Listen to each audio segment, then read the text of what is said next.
ساعات بتجيلنا أفكار مش قادرين نتعامل معاها. تعالوا نعرف يعني إيه الوسواس القهري.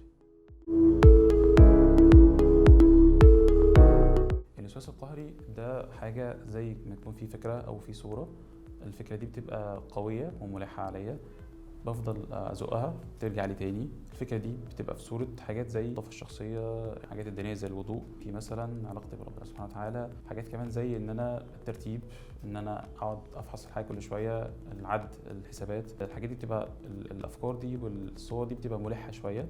وقت برضه كمان بتبقى في صورة حاجات جنسية، تمام، صور مثلا أو وات ايفر. الحاجات دي كلها بتبقى بتدخلني في توتر شديد قوي، ببقى عايز ان انا مش عارف ان انا اعمل حاجه قوي، لان غالبا الشخص اللي عنده وسواس قهري بيبقى عايز يعمل حاجه كويس قوي، فببقى حاسس ان هو عنده شك طول الوقت ان هو ما عملش حاجه كويس، ان هو ما قفلش مثلا البوتاجاز كويس، ان هو دايما بيبقى فيه برضه كمان تفكير كارثي ان هو الحاجه سيئه جدا هتحصل، جيت التوتر الحاصل يعني. طبعا التشخيص محتاج يكون في دكتور متخصص يشوف الحاله، وفي طبعا تقييمات نفسيه كتير جدا ممكن نتعامل فيها مع الوسواس القهري.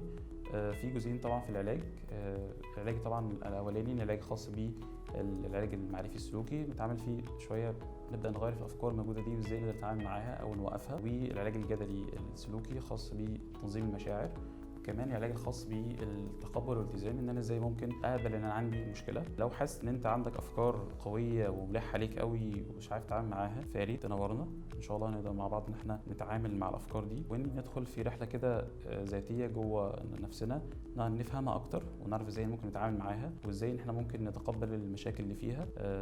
اشوفكم ان شاء الله في موضوعات جديده وشيقه مع كريدو.